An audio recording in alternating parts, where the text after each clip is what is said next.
yang memilih. Bukan engkau yang memilih aku, tapi aku yang memilih engkau. Nah, itu tolong kita waspadai juga ya. Waspadai yang seperti itu. Kenapa? Kalau kita memaksa mereka supaya masuk ke paradigmanya kerajaan Tuhan, karena beda sudah, beda paradigma. Kecuali mereka bisa melalui mimpi dan melalui ada cara-cara tersendirilah. Mereka sembahyang tiba-tiba katanya datang Tuhan Yesus. Ya, kadang-kadang mimpi. Dan juga satu lagi, kalau melaksanakan hukum kasih itu, kalau orang-orang percaya, ya penuh dengan kasih, ya dia mau mengasihi, mungkin dia sadar. Saya juga kemarin udah saya bilang sama Pak Paul, saya sama Pak Putih itu melihat banyak sekali orang miskin di Cilengsi. Mereka dulu petani. Kita ngajarkan dia bagaimana menjadi petani yang baik, bagaimana menjadi petani yang bisa kaya. Ya dengan cara-cara pelan-pelan seperti itu. Kok mereka ini kok penuh dengan kasih ya. Bahkan Pak Putih bilang, Pak Tubing, biar aja lah. Biaya modal pertama saya modalin. Nggak apa-apa. Nah lihat aja Pak Putih. Dia padahal tadinya Muslim itu. Aceh. Bayangkan seorang Aceh yang menjadi pendeta, istrinya orang Padang lagi dua-duanya pendeta. Dia bisa berdiakonia, bermaturia, yang seperti dibilang Pak Paul. Tidak hanya ngomong, bukti nyata. Ini sekarang aja masih tidur di kebun dia.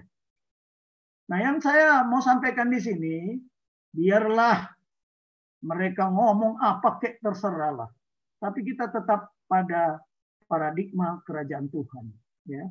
Kemudian Pak Paul, tadi Rangga kan bisa dibuka nggak? Tadi yang saya kirim ke Pak Paul, tapi halamannya, karena nggak akan mungkin semua ditayangkan itu. Pak Paul? Bisa. Halo? Nah, coba tayangkan tapi halamannya ya Pak Paul, jangan semua, nggak Siap. akan sempat. Nggak akan Siap. sempat. Buat Ya. minggu depan nggak apa-apa kalau masih rame. Ya. Itu masalah doktrin sistem Kamrata aja tidak semua tahu. Mungkin TNI sendiri belum tahu semua itu. Ya, coba kita buka ini dulu Pak Paul, kalau bisa ya. Ini sebagian sudah saya sampaikan juga, tapi buka dulu. Tadi kebetulan si Rangga kan ngutak-ngutik masalahnya siapa? COVID, Masalahnya vaksin, si dokter apa? Terawan. Ah, Dokter sebentar ya. Terawan. Sebentar, halaman berapa itu? Oh, lah. Itu sebentar, halaman berapa ini? Aduh. Inilah kalau sudah tua begini mata pun melihat repot. Nah, masih muda coba Jenderal. Oke, coba buka dulu ini. Buka halaman sebentar Pak Paul ya. Halaman 19. Slide 19. Siap.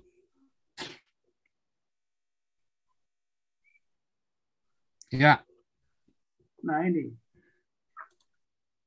Jadi bagaimana Pancasila itu sebagai pusat kekuatan strategik bangsa Indonesia? Mohon maaf, ini di P4 pun nggak pernah disampaikan ini. Mengapa perlu mengenali pusat kekuatan atau center of gravity suatu bangsa dan negara? Karena mengenali pusat kekuatan dan kelemahan yang dimiliki, bangsa dan negara Indonesia merupakan suatu keharusan jika ingin memperoleh suatu kemenangan atau kesuksesan. Sekarang pertanyaannya, kalau ini adalah pusat kekuatan bangsa, pusat kekuatan kita sebagai warga negara kerajaan Tuhan, sebagai anak kerajaan Tuhan, di mana pusat kekuatan kita? Nggak ada lain, kasih. Itulah pusat kekuatan.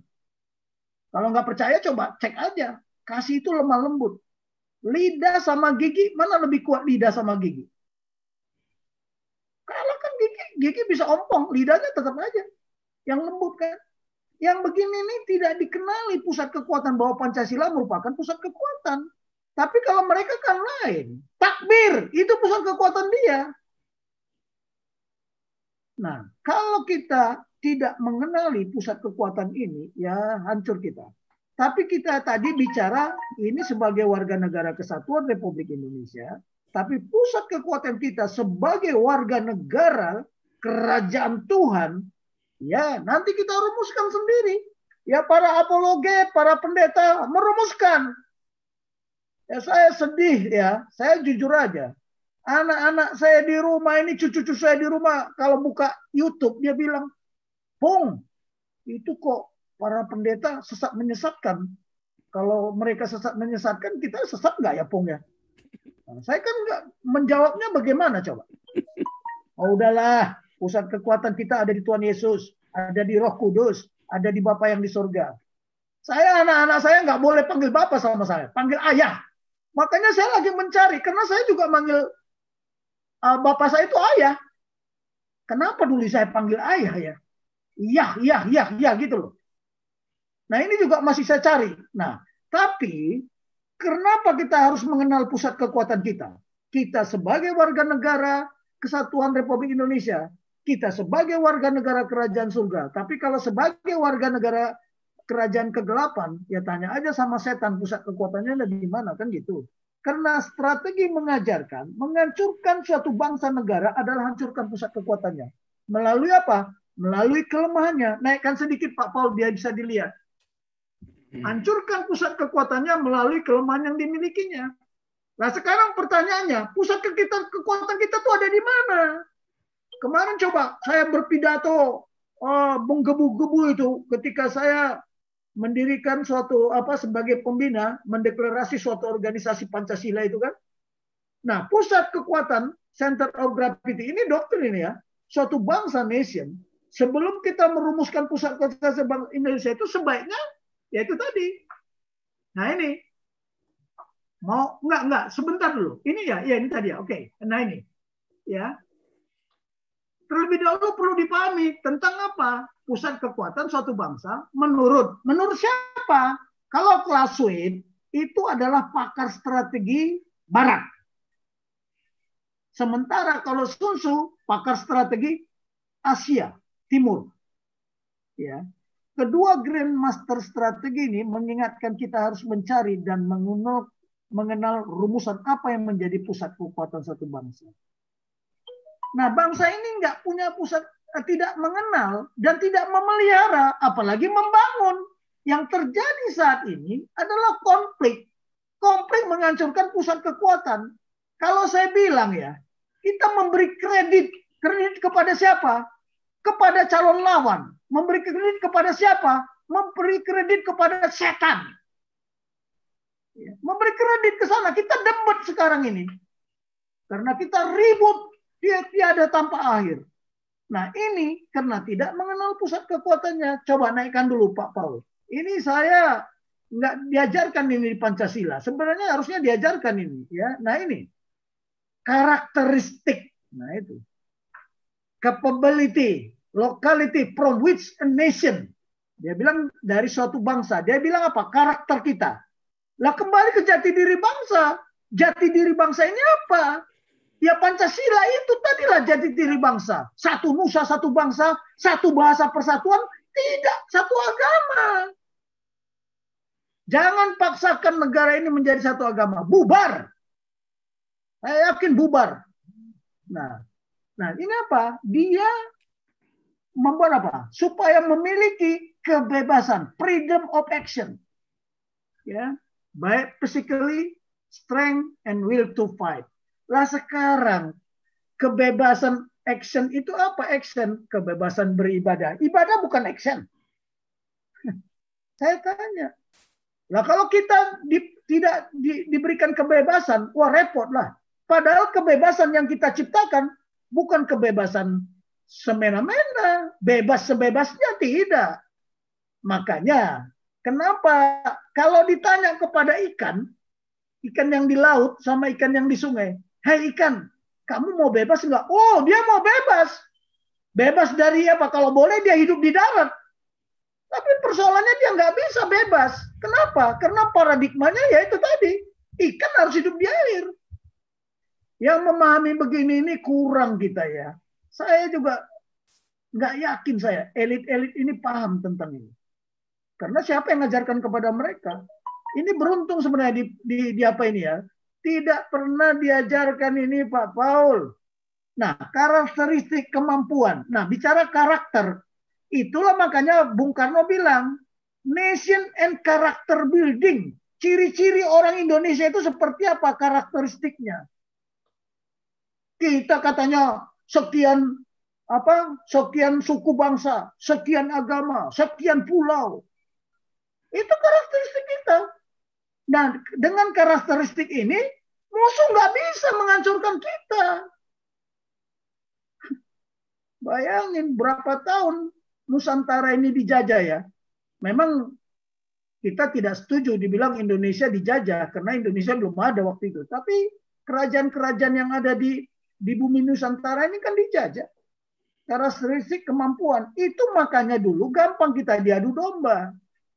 Nah, sekarang masa kita diadu domba sama mereka-mereka yang membawa Arabisasi kemari. Pak Endro Priyono sudah mengingatkan aja, masih terus aja jalan, ya kan?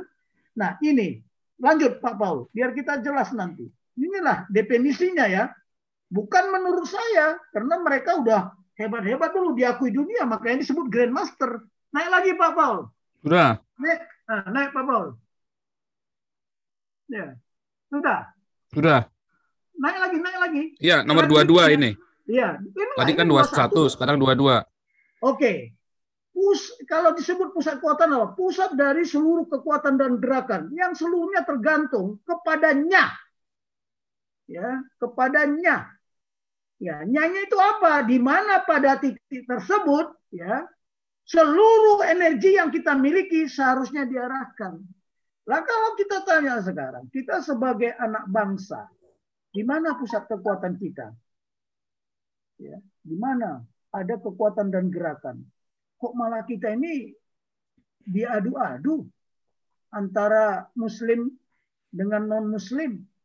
Ya, gerakannya sudah lebih parah lagi. Mereka bergerak sudah seperti gerilya. Ya, jangankan global. Kalau Pak Dharma Parengkun tadi ngomong, katanya menurut bukunya kata Pak Rangga, sudah kemana-mana. Sudah menjadi apa? Kayak oktopus. Pernah tahu nggak apa oktopus itu ya? Oktopus itu, Pak Paul apa oktopus ya? Gurita ya? Atau cumi-cumi? Ya. Nah, sudah menggurita. Sudah menggurita di seluruh area of interest.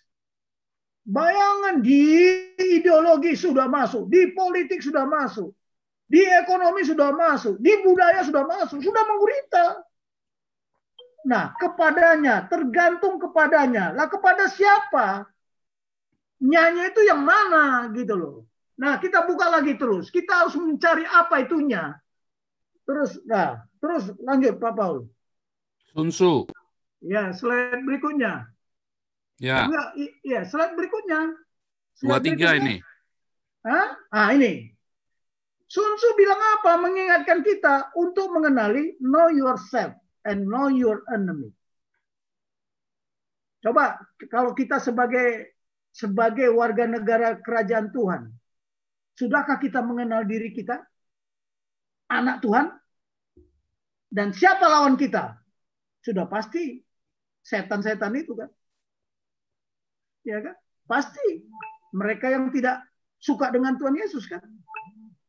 Tetapi ini kalau kita bicara sebagai anak bangsa, know yourself. Kenalilah kekuatanmu. Ya, kenalilah lawanmu. You will be saved in every battle. Sekarang kemarin kalau nggak salah ada satu yang ikut di Zoom bilang bahwa kita ini sekarang menghadapi perang spiritual. Ya betul. Ya kita sudah mengenal nggak siapa mereka itu.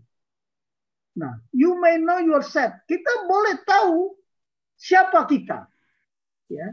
Tapi kita tidak tahu siapa lawan kita. You will then lose one battle. Nah, dia bilang apa? Kita akan kehilangan satu pertempuran setiap kita bertempur. Kita menang di dalam satu pertempuran. Kita kehilangan juga satu, kalah. Tapi you may not know yourself or the enemy, and you will then lose every battle. Kalau kita nggak tahu siapa lawan kita, kekuatan kita nggak tahu, lawan kita nggak tahu, kita akan kalah di dalam setiap pertempuran. Nah, yang begini-begini ini, kata now itu sampai 5 kali kata Sun Tzu. Sun Tzu itu, ya kenalilah diri sendiri, kenalilah musuhmu. Maka Anda bisa berjuang dalam 100 pertempuran tanpa resiko kalah. Kenalilah bumi, kenali langit, maka kemenanganmu akan menjadi lengkap. Nah, kita sekarang di dalam kita di dalam suatu kerajaan Tuhan ya. Kerajaan surga itu belum turun. Nanti kalau kerajaan surga sudah Tuhan Yesus datang, kerajaan surga itu ada di bumi. Itulah doa Bapa kami, datanglah kerajaanmu. Jadilah kehendakmu. Jadi kerajaan surga itu nanti. Belum sekarang. Sekarang ini masih kerajaan Tuhan yang tidak kelihatan. Tapi nyata. Itu aja. Karena Tuhan datang kan, saya datang ke dunia ini adalah untuk memberitakan kerajaan Tuhan. Injil kerajaan Tuhan. Berita sukacita tentang kerajaan Tuhan. Saya nggak tahu nih kok tiba-tiba jadi ngomong ke Bible juga ini. Tapi nggak apa-apa, kita kaitkan sama-sama. Nanti silakan yang bertanya. Lanjut Pak Paul yang berikutnya. Halo, 24. Ya, sedang proses. Oke. Ya, nah sudah ini. tuh. Nah, pusat kekuatan bangsa Indonesia berdasarkan semangat menggelora. Semangat kesadaran, panggilan hati nurani, etnik kekulturan. Ya, berbagai suku bangsa yang ada di Nusantara. Melalui apa? Melalui kegiatan organisasi kepemudaan di bidang budaya, pendidikan, kesehatan yang mencetuskan Sumpah Pemuda, satu nusa, satu bangsa, satu bahasa, persatuan Indonesia. Bukan bahasa Arab. Lah kita ini sekarang dikit-dikit sudah pakai assalamualaikum lah. Ya kan? Makin gak karuan-karuan sudahlah. Budaya Arab sudah masuk. Zaman saya hidup di Orde Lama, gak pernah Bung Karno ngomong assalamualaikum. Para panglima, para komandan-komandan waktu itu gak pernah. Tapi belakangan ini muncul lah. Tapi oke lah. Mau ngomong itu. Tapi kenapa gak bahasa Indonesia saja? Toh pengertiannya sama kok. Salam damai sejahtera. Tapi jarang saya dengar salam damai sejahtera loh. Yang muncul itu salam sejahtera. Perhatikan aja para pejabat. Selalu ngomongnya salam sejahtera. Nggak ada damai sejahtera. Karena mungkin nggak ingin damai. Ya kan? Oke, yang merupakan perwujudan bangkitnya semangat nasionalisme sebagai langkah awal. Terbentuknya apa? Negara Kesatuan Republik Indonesia. Ya lanjut Pak Paul. Kita ini belum sampai. Ini 24, 25. 25, ya, udah. Udah. Nah ini. 25 ya? Iya, 25. Mana? Supaya diikutin sama adik-adik ini yang masih junior. Nah ini. Ya. Nah, berasal dari karakteristik, yaitu Pancasila kan, sebagai jati diri bangsa. Makanya Pancasila itu sebagai way of life juga sebagai pusat kekuatan. Makanya dibilang groundsel. Tetapi jangan dijadikan pilar. Nah, itulah perubahan paradigma. Pancasila dijadikan pilar ya oleh MPR. 4 pilar. Nah, yang itu salah karena pilar gampang dihancurkan. Kemampuan memiliki kekuatan geo apa? Diversity. Dari ethnic diversity, yaitu dari kebinekaan yang menjadi semangat persatuan Indonesia sebagai satu kesatuan kekuatan nasional. Jadi bukan kekuatan agama. Nah, ketika kita sebagai warga negara kerajaan Tuhan, pusat kekuatannya beda dong. Kenali bahwa di dalam diri saya ada Roh Kudus. Di dalam diri saya ada jiwa. Di dalam diri saya ada pemikiran yang bisa menciptakan ide. Makanya simpel sekali sih menyederhanakan apa yang selalu didiskusikan oleh para pendeta. As ada di tubuh kita, tapi ketika saya ngomong saya, itu keluar sebagai singular. Tapi bicara saya, tubuh saya, mana bisa saya bilang kalau saya nggak punya jiwa, saya nggak punya spirit, nggak punya otak, apakah saya disebut as? Apa disebut saya? Ya nggak bisa. Itu makanya let us kata Tuhan ya. Saudara silakan aja nantilah mengkaji. Nah, nilai Pancasila yang terakhir dari budaya, adat istiadat, kearifan lokal di seluruh wilayah Nusantara, dari Aceh sampai Papua, dari Miangas sampai Pulau Rote. Ini yang harus diajarkan sehingga bangsa Indonesia memperoleh apa? Kebebasannya bertindak. Loh sekarang kita nggak bebas bertindak. Masalah vaksin aja ribut. Mau pakai vaksin Nusantara, mau pakai vaksin Sinovac, mau pakai vaksin AstraZeneca, ada lagi Pfizer, apalagi lah segala macam. Kita nggak apa, tidak pernah kita bisa bersatu. Cobalah. Ya. Nah, sehingga bangsa Indonesia memperoleh kebebasannya bertindak dan kekuatan kemampuannya secara fisik atau semangat juang anak bangsa untuk bertempur. Nah, bertempur ini sudah beda. Ya, kita bertempur tidak hanya di satu fisik wilayah tertentu, tidak. Sekarang kita bertempur apa? Saya kemarin sudah mengatakan bahwa geopolitik sudah berubah geonya. Ada yang fisik, ada non fisik. Ada non fisik. Yaitu apa? Mindset. Mindset itu apa? Paradigma. Kita bertempur di situ. Tetapi ada nggak semangat persatuan dan kesatuan ketika membuat undang-undang? Ada nggak? Kenapa?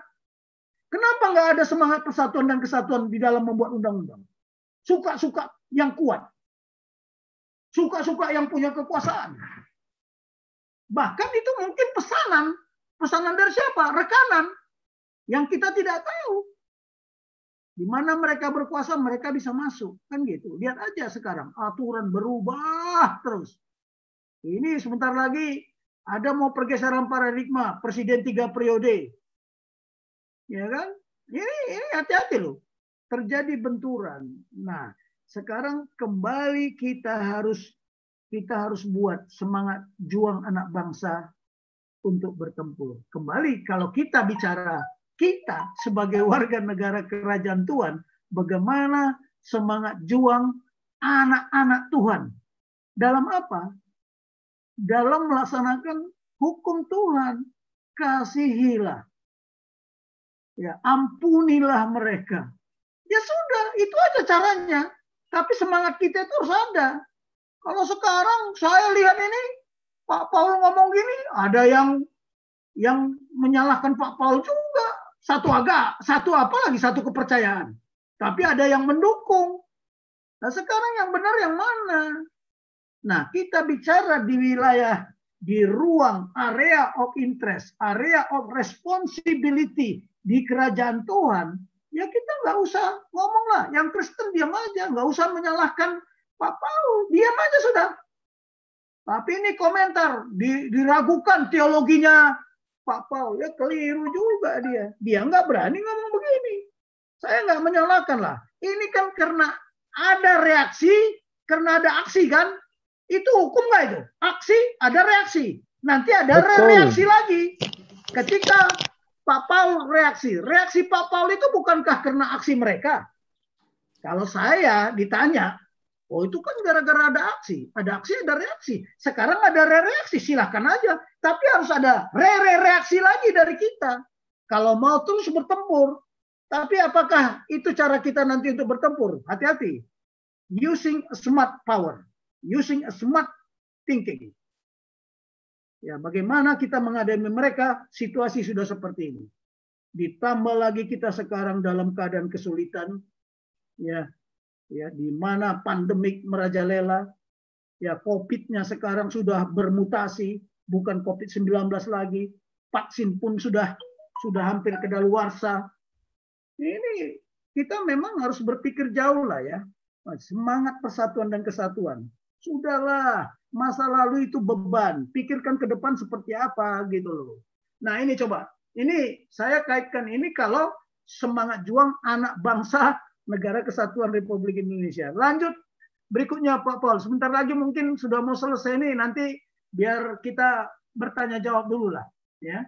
Nah, inilah saya coba merumuskan rumusan Pancasila sebagai pusat kekuatan strategik bangsa Indonesia. Padahal ini yang harus dibangun. Di mana diajarkan ini? Saya mengajarkan ini waktu saya menjadi dosen di Sesko TNI. Tapi sekarang saya sudah nggak ngajar lagi. Udah terlalu tua lah. Tapi dipaksa oleh Pak Paul di sini.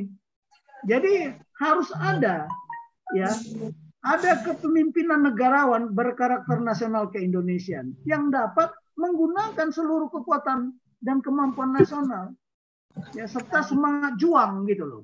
Nah sekarang siapa negarawan yang bikin begini? Nah kalau pihak minoritas menista agama, hukumannya lebih berat. Coba aja mereka yang menista agama, hukumannya lebih berat nggak? Pasti lebih ringan. Lalu lucunya kemarin ya, itu ketika Pak Paul mengatakan seperti itu, waduh, semua Islam di dunia merasa tersakiti hatinya. Nah sementara Ustadz Somad ya yang Maulani ngomong itu, semua orang yang percaya sama Tuhan Yesus nggak komentar, dijamin aja, nggak ada yang sakit hati. Lewat. Nah, jadi inilah ya yang oke ya. Ini artinya apa? Inilah pusat kekuatan kita. Kalau kita tidak punya ini, negara ini pasti hancur. Saya nggak yakin. Kalau kemarin Pak Prabowo Subianto ketika dia kampanye, tahun 2030 Indonesia bubar. Jangankan 2030, sekarang kita sudah bubar. Yang bubar bukan wilayahnya, mindsetnya, semangatnya udah bubar. Tanya aja, apakah semangat kita masih ada? Semangat persatuan dan kesatuan, justru semangat pemecah belahan. Ya, ini tidak dapat didikte oleh siapapun. Nah itu tadi, tidak boleh didikte. Jadi kebebasan bertindak artinya memiliki kedaulatan dan hak berdaulat. Kalau memang negara ini Pancasila, kita punya hak berdaulat untuk mendirikan rumah ibadah. Kita punya hak berdaulat untuk mendirikan gereja.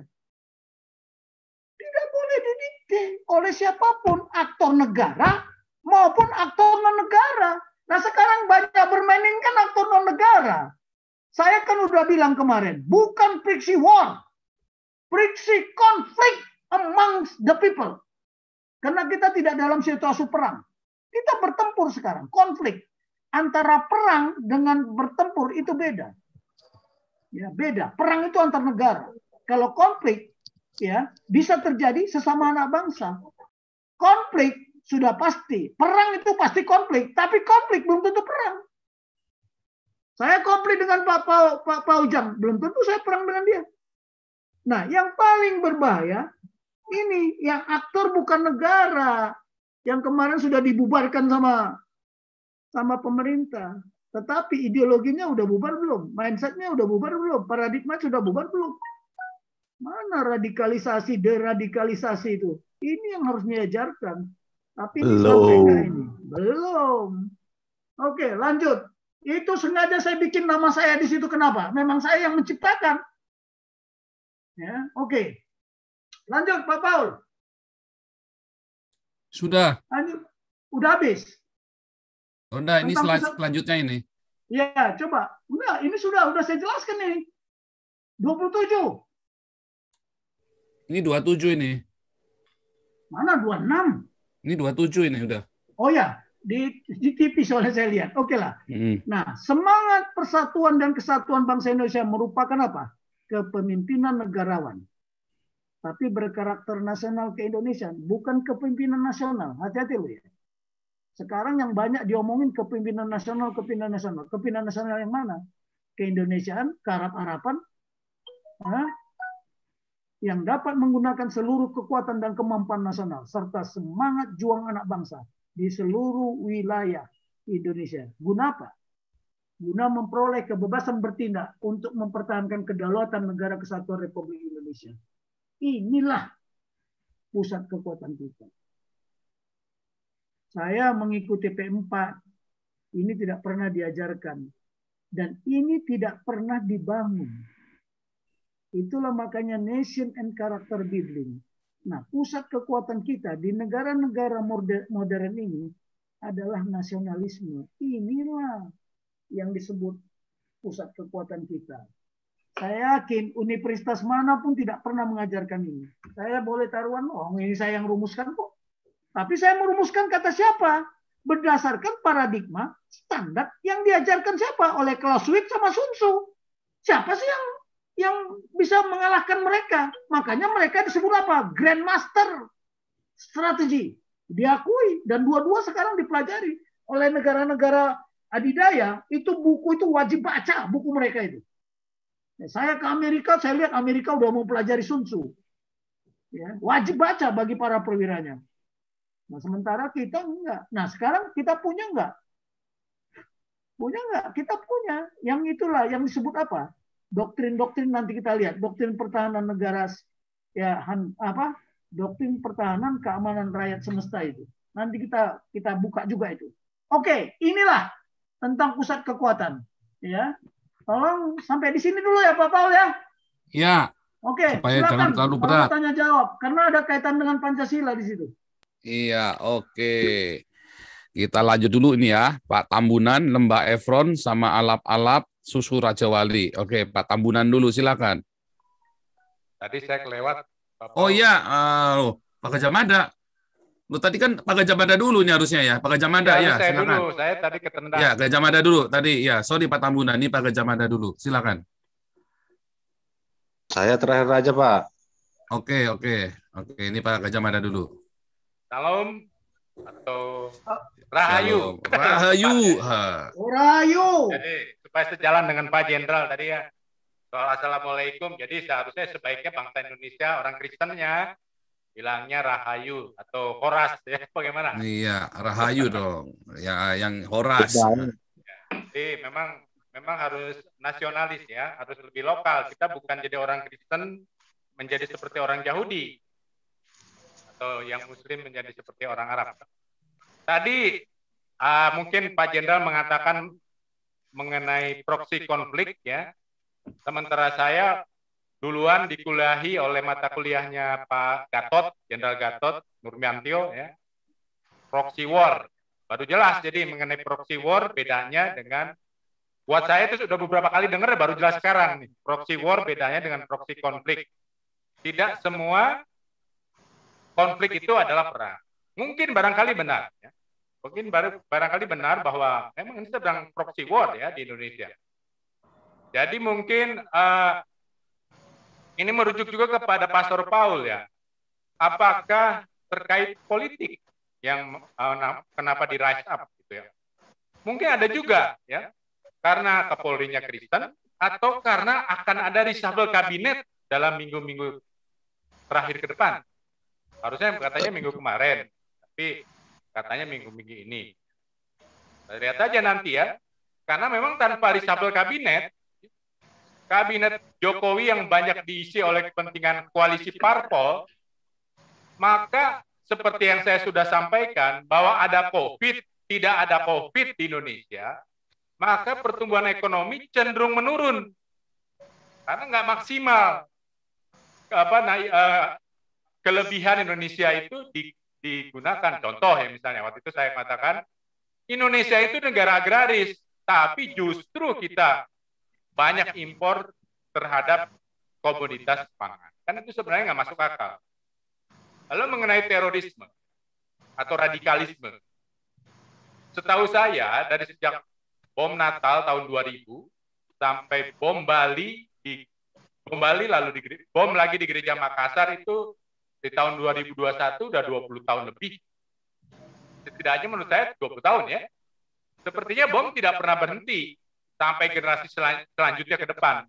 Jadi sampai generasi anak-anak yang hadir di sini, di YouTube maupun di Zoom ini, kelihatannya nggak berhenti loh. Kalau kita mundur ke belakang, bom Borobudur, ya ini pusat peribadatan agama Buddha, yang dibangun oleh Kerajaan Majapahit, dinasti Sailendra, itu sudah 15 tahun yang lalu dibom. Jadi total terorisme di Indonesia sudah 35 tahun.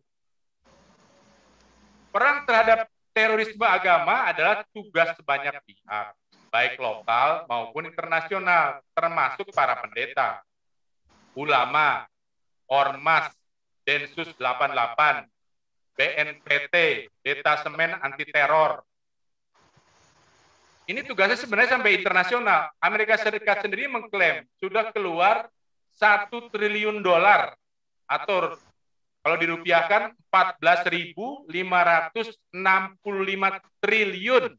Saya ulangi, 14.565 triliun rupiah, ya. Itu untuk perang terhadap radikalisme. Terakhir itu tentara Amerika di Afghanistan 20 tahun ya, setelah 9/11. Baru nanti mungkin di bulan Oktober atau November itu baru keluar. Tapi kan belum selesai juga. Artinya perang terhadap radikalisme itu tidak gampang atau belum selesai. Atau kalau saya merujuk kepada para pendeta, loh para pendeta selama 35 tahun ngapain aja? Jangan cuma memungut perpuluhan atau membangun denominasi. Karena sampai sekarang denominasi gereja saya itu ada yang sudah ditutup gerejanya. Nah, berarti ada yang salah di Indonesia. Berarti lembaga-lembaga yang saya katakan tadi belum berhasil mencegah radikalisme agama. Jadi terkait dengan Pak Paul, sebenarnya begini, saya sudah 10 tahun yang lalu di antara kegiatan saya sebagai profesional di industri. Masih sempat lah istilahnya membaca sedikit. Kan kaget itu ngelihat kok gereja dibom, kok kita jadi susah merayakan perayaan Natal. Lalu akhirnya saya baca-baca lah, 10 tahun yang lalu sebenarnya. Dari seorang dokter dari Iran, seorang muslim. Ketika masuk pada pertanyaan bagaimana memerangi radikalisme, lalu dia jawab, kurang lebih apa yang dilakukan oleh Pastor Paul Jang. Makanya saya katakan, saya percaya dengan suara kenabian yang diklaim oleh Pastor Paul Jang. Kurang lebih sama. Jadi saya sudah melihat 10 tahun yang lalu sebenarnya. Baru 3 bulan terakhir, saya masuk ke sini baru 3 bulan ya. Loh kok ini mirip ya? Menjelaskan seperti apa yang dulu pernah saya baca. Nah, jadi yang terakhir ini mungkin. Membangun NKRI atau membuat Indonesia sesuai IMF atau Bank Dunia, prediksi IMF atau Bank Dunia, di mana Indonesia akan mencapai urutan kelima, hanya bisa dicapai dengan kebinekaan atau perang terhadap radikalisme itu berhasil. Jadi yang perang itu belum berhasil, baik oleh ulama, pendeta, terus dari lembaga-lembaga belum berhasil. Masih harus ada cara lain. Kebetulan sekarang kita melihat cara Pastor Paul Jang yang disebut suara kenabian. Saya juga baru tahu. Gitu. Itu saja pendapat saya. Terima kasih Pastor Paul. Oke, cukup panjang dan dalam ya. Intinya negara ini punya siapa sih? Ya kan? Ada kata kami, ada kata kita, ya kan? Nanti ya kita lanjut lagi dulu. Ini biar, ini malah kok habis Pak Tambunan ya? Oke, benar Pak Tambunan, silakan Pak Tambunan. Baik, salam Pak Paul. Shalom, Rahayu. Salam Jenderal Junias Lumban Toming. Ya, salam. Ora sama.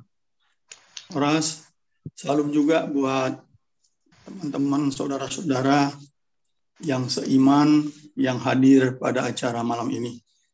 Salam. Saya ikut berembuk. Lepas lagi. Sorry. Ya.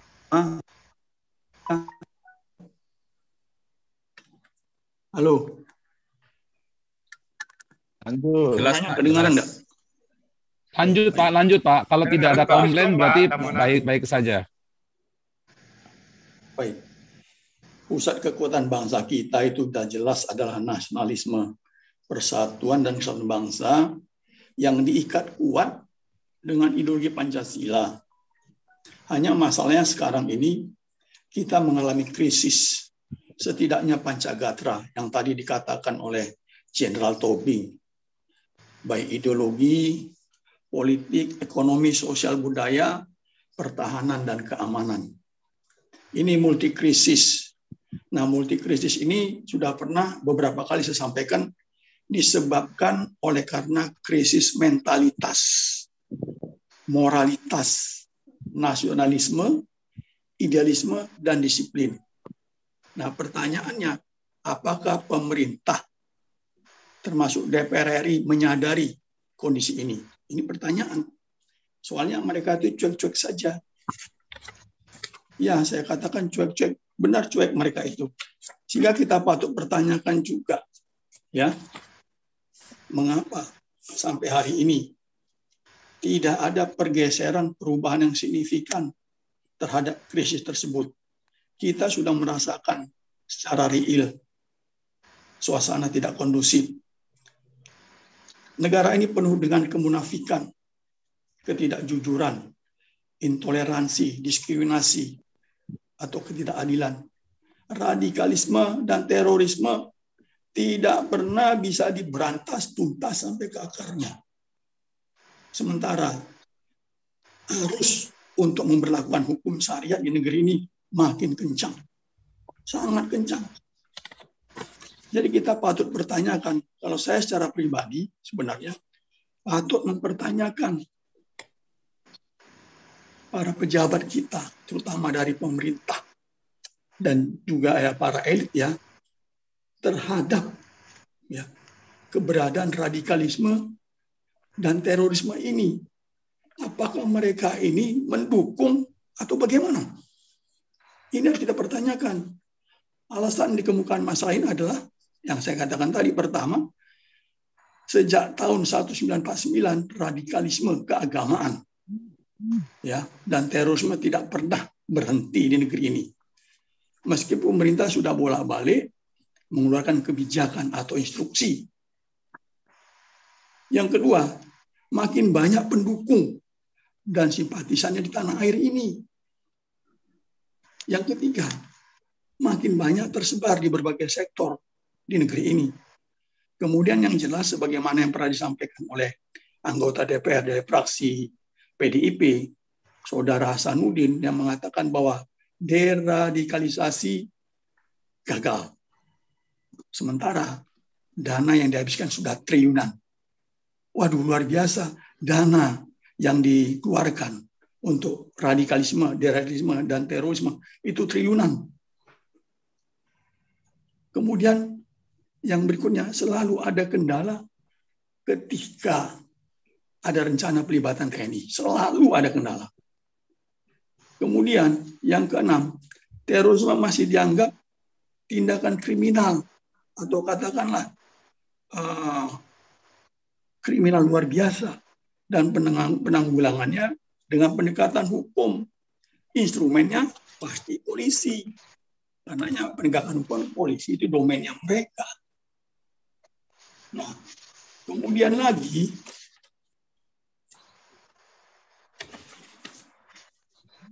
dalam hal ini ada pertanyaan. Apakah bangsa ini mau berubah atau mengalami perubahan dari kondisi yang sekarang menjadi kondisi yang lebih baik? Nah, bagaimana caranya bangsa ini bisa keluar dari kondisi ini? Kemudian yang berikutnya adalah, ini bagi khusus kita, orang percaya. Bagaimana reaksi orang percaya terhadap situasi dan kondisi negeri ini? Bagaimana reaksi kita semestinya terhadap kondisi ini? Karena kita sebagai warga kerajaan sorga, ya warga kerajaan sorga seperti yang juga dikatakan oleh Jenderal Tobing tadi, kita punya paradigma ada dua paradigma kerajaan sorga dan paradigma nasionalisme. Sebagai orang-orang percaya, kita punya peran besar. Saya sekali lagi mengingatkan mohon maaf saya ingatkan kembali bahwa keadaan dunia ini termasuk negara ini sangat ditentukan keberadaan orang percaya yang taat kepada Kristus. Ingat, Tuhan Yesus punya cara untuk menghukum suatu bangsa atau negara yang melakukan banyak kejahatan.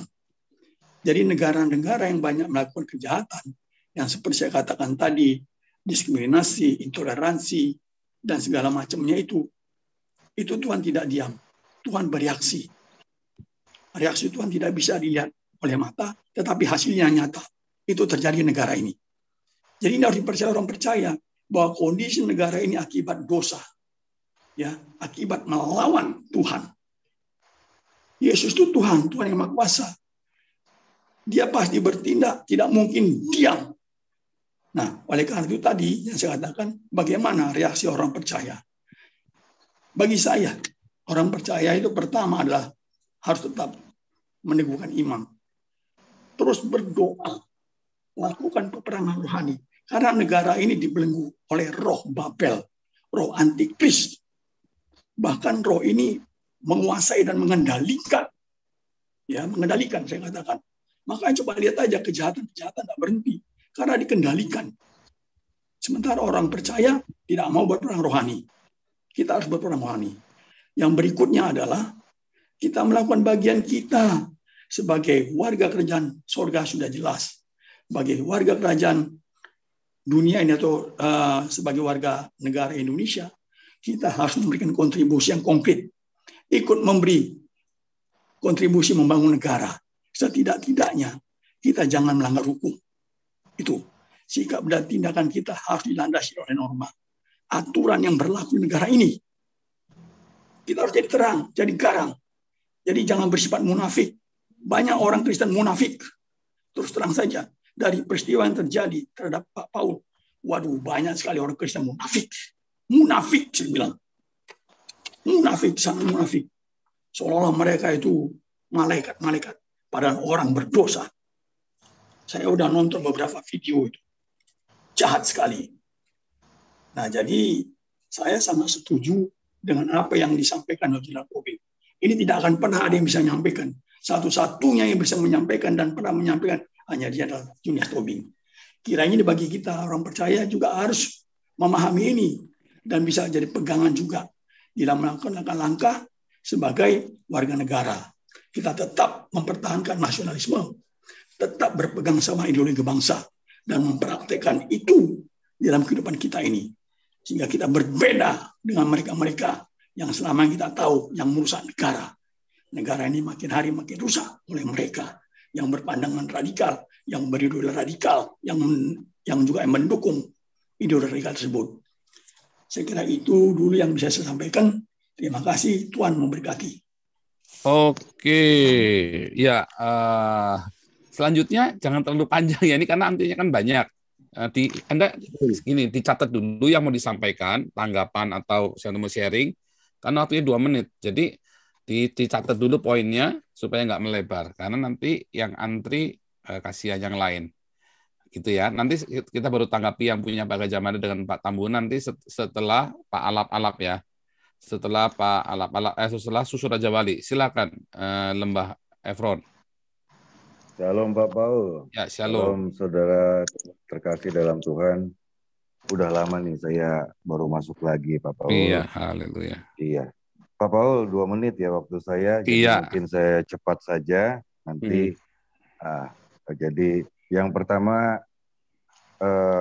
saya kepingin dengan semakin tergerusnya nilai-nilai Pancasila dan intoleransi di Indonesia, saya kepingin supaya bisa kita gaung-gaungkan keberadaan fraksi ABRI di DPR ya Pak Paul. Jadi saya tahun 2004 itu TNI sudah tidak punya perwakilan lagi di DPR. Waktu itu mulai hilang sejak bincang-bincang Wiranto dengan Amin Rais di TV, saya ingat sekali waktu itu. Tawar-tawaran kayak tawar-tawaran apa saya kurang jelas banget sampai akhirnya habislah perwakilan TNI dari fraksi ABRI di DPR. Nah, yang kedua, selanjutnya dengan pernyataan Pak Jenderal Tobing tadi terkait dengan perkataan Assalamualaikum dalam salam. Jadi terkait dengan pasal 40 Undang-Undang Nomor 24 tahun 2009 tentang bendera, bahasa dan lambang negara serta lagu kebangsaan. Terus dengan terbitnya Perpres tahun 63 tahun 2019 tentang penggunaan bahasa Indonesia. Memang kata Assalamualaikum tentu bukan bahasa Indonesia ya Pak Paul. Nah, saya masuk ke poin penistaan agama, ketidakjelasan kriteria penodaan agama dalam pasal 156 huruf A KUHP.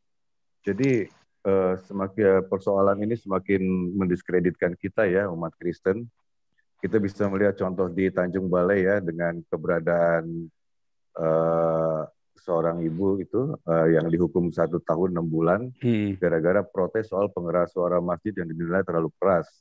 Nah, selanjutnya banyak persoalan, diantaranya kasus Gavatar 2015, Tajul Muluk 2012, dan Lia Eden 2006 ya. Yang di Tanjung Balai itu atas nama Ibu Meliana. Nah, sekarang timbul beberapa pertanyaan, apa yang dimaksud dengan penodaan agama? Nah, ini kan tidak memberikan penjelasan kriteria apa saja yang harus terpenuhi yang dapat mengkualifikasi suatu perbuatan sehingga dianggap sebagai penodaan agama, ya kan? Apa yang dianggap seorang menodai agama belum tentu dianggap orang lain sebagai penodaan. Menarik ya Pak Paul. Yang kedua, bagaimana cara membuktikan penodaan agama? Ya kan?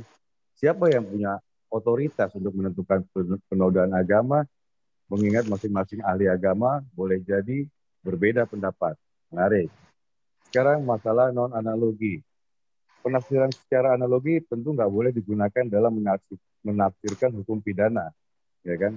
Ketika suatu perbuatan yang sebenarnya bukan merupakan perbuatan yang dilarang oleh undang-undang seperti kasus Ibu Meliana, kemudian dipandang sebagai suatu perbuatan yang dilarang, sehingga pelakunya menjadi dapat dihukum, itu kan sangat tidak menguntungkan ya kan Pak Paul, masalah undang-undang agama ini. Jadi prinsip non analogi ini nggak bisa dipakai tentunya, dan tentunya undang-undang pidana harus relatif lebih jelas.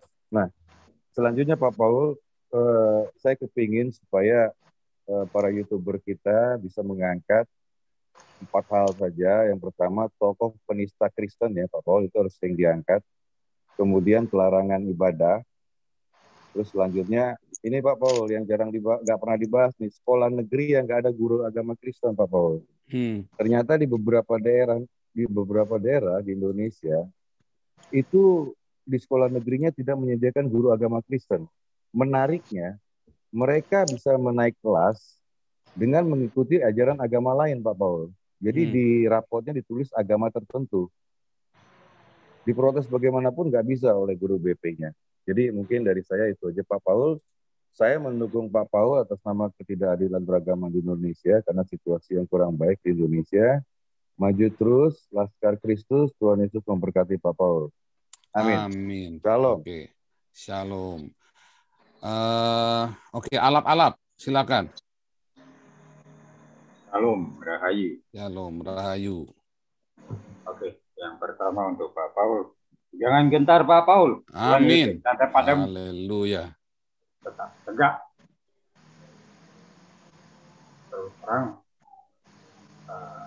apa yang dialami Pak Paul? Suaranya kurang keras kali ya? Atau saya yang salah nih? Sekarang bagaimana Pak Paul? 1, 2, ya, 3. Lebih bagus sekarang. Oke. Ya, bagus. Terus terang, apa yang dialami Pak Paul, saya menangkap bahwa ini akan menjadi trigger kotak Pandora tentang kemunafikan di Indonesia itu terbuka. Itu yang pertama. Yang kedua, apa yang dialami Pak Paul membuka bahwa ternyata Kristen pun ada Kristen sontoloyo. Kenapa? Ketidakmampuan mereka melihat siapa lawan mereka. Permainan politik melalui Undang-Undang ITE, mereka tanggapi menggunakan bahasa-bahasa teologis. Dan mereka turut mencerca Pak Paul. Saya cuma berkata, ini Kristen sontoloyo. Dia tidak sadar siapa lawan mereka. Seharusnya apabila ada satu anggota keluarga yang sakit, seluruh anggota keluarga bersama-sama merasakan sakit. Dengan demikian penyakit yang dari luar anggota keluarga itu tidak akan bisa merasa. Tetapi apabila bagian anggota keluarga menjadi bagian yang membuat sakit, penyakit yang ada di luar akan mudah merasuk dan dicabik-cabik. Itu yang kedua. Kemudian yang ketiga, Pak Jenderal, saya titip pesan bahwa dari hasil survei per Maret 2021, data sementara bahwa ada 75 juta generasi milenial dan generasi Z. Jika kita berbicara tentang Pancasila dan keberlangsungan Negara Kesatuan Republik Indonesia, kebetulan Pak Jenderal menggawangi, menaungi sebuah organisasi yang berbasis tentang kebinekaan. Tolong dalam kegiatan-kegiatannya, generasi milenial dan generasi Z ini juga turut dijangkau. Karena negara ini kedepannya juga akan bergantung kepada mereka. Jika kita kalah duluan menjangkau mereka dengan para khilafah, ya sudah, saya tidak yakin apakah negara Kesatuan Republik Indonesia ini akan sampai ke umur 100 tahun. Ini sementara itu aja, Pak Paul, Pak Jenderal, satu tutupan saya untuk organisasi yang Pak Jenderal gawangi dan naungi. Terakhir untuk Pak Paul, jangan takut. Oke, siap. Tetap tegak. Terima kasih. Ya, haleluya. Terakhir nih ya, si siapa ini, terus kembali ke, saya bahas dulu sedikit, lalu Pak Jenderal. Mana tadi? Sebentar. Susu Raja Wali. Susu Raja Wali. Oke, saya bahas dulu aja kalau gitu ya, stop dulu ya. Oke. Ya, jadi Shalom. Ya, shalom. Shalom Pak Paul, Ya, Shalom silakan. Indonesia. Ya, silakan. Saya dari Bali sekarang jadi Susu Raja Wali untuk hari ini. Oh, luar biasa. Jadi mau memantau dari udara Pak Paul, ya, dari angkasa. Nah, pertama begini. Jadi channel Panas Pak Paul, channel Panas Nabi 26 ini bukan baru kemarin Pak ya. Jadi sudah sekian bulan aktif setiap hari, non-stop 7 hari seminggu, kecuali 1 bulan terakhir sudah jadi 6 hari seminggu.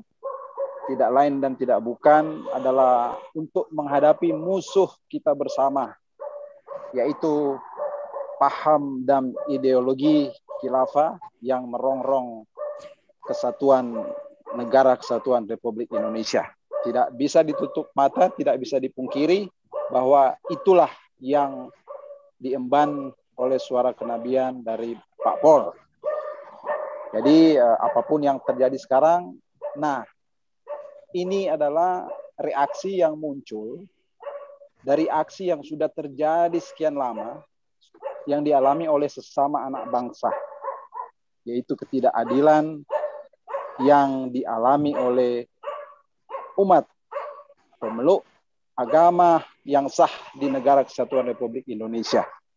Tidak bisa dipungkiri, tidak bisa tutup mata atas banyak hal yang terjadi.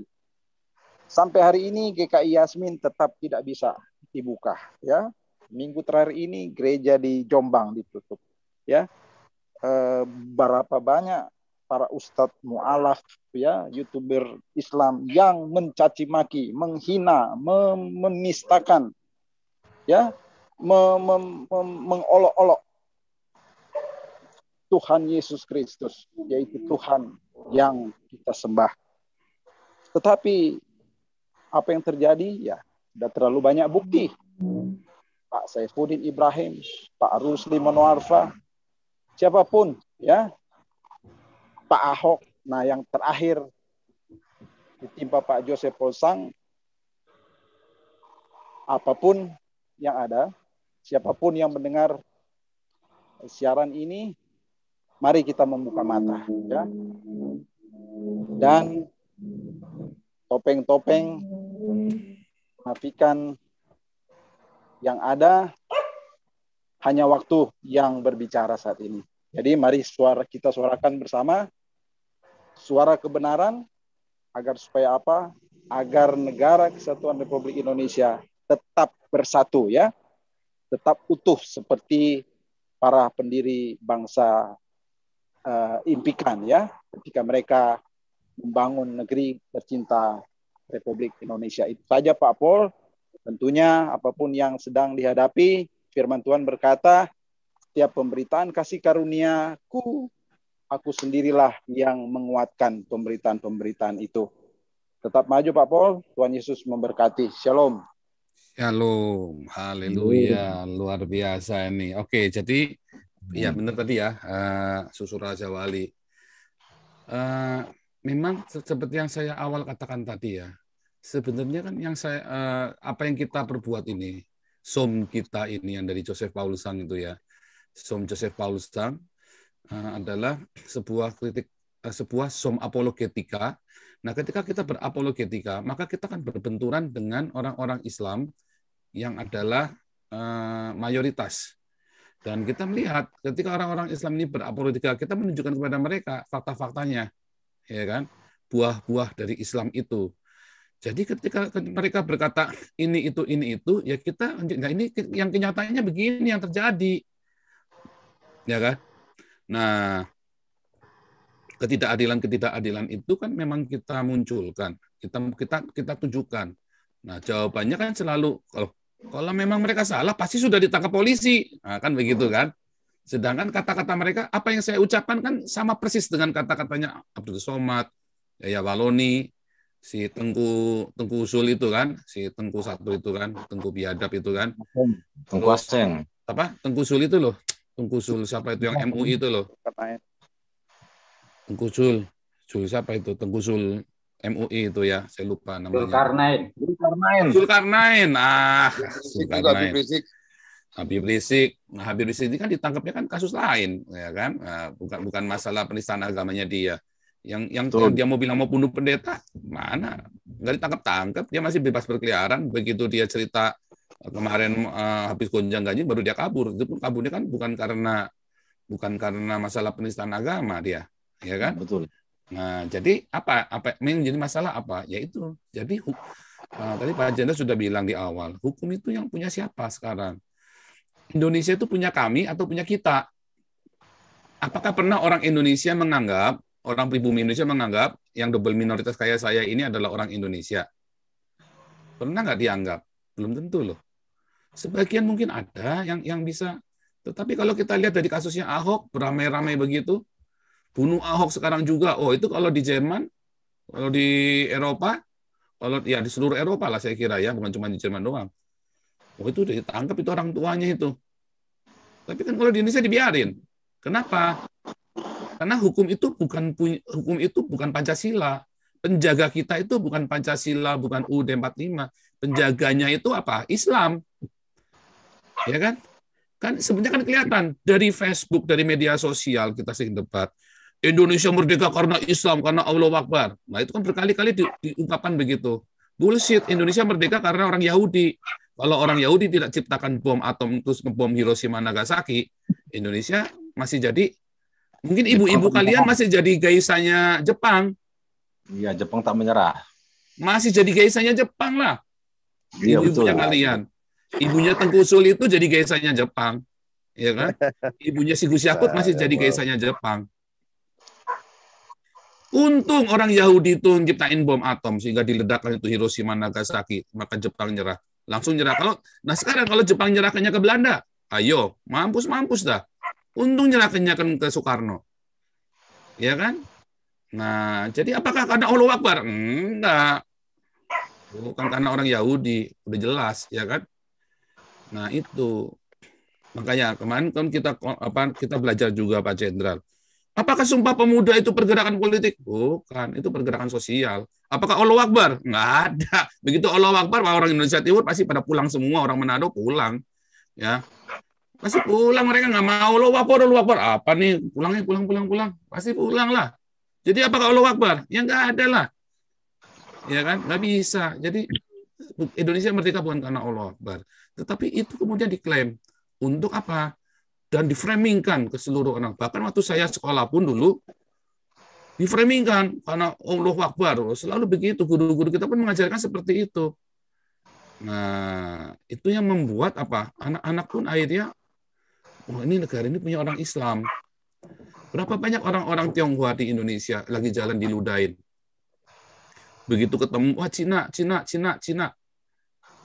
Saya suka, dan saya dulu waktu dari SMP suka berkelahi gara-gara dikatain Cina loh. Makanya saya belajar Pancasila itu saya serius banget. Saya heran, katanya saya Cina. Setahu saya Indonesia. Ya.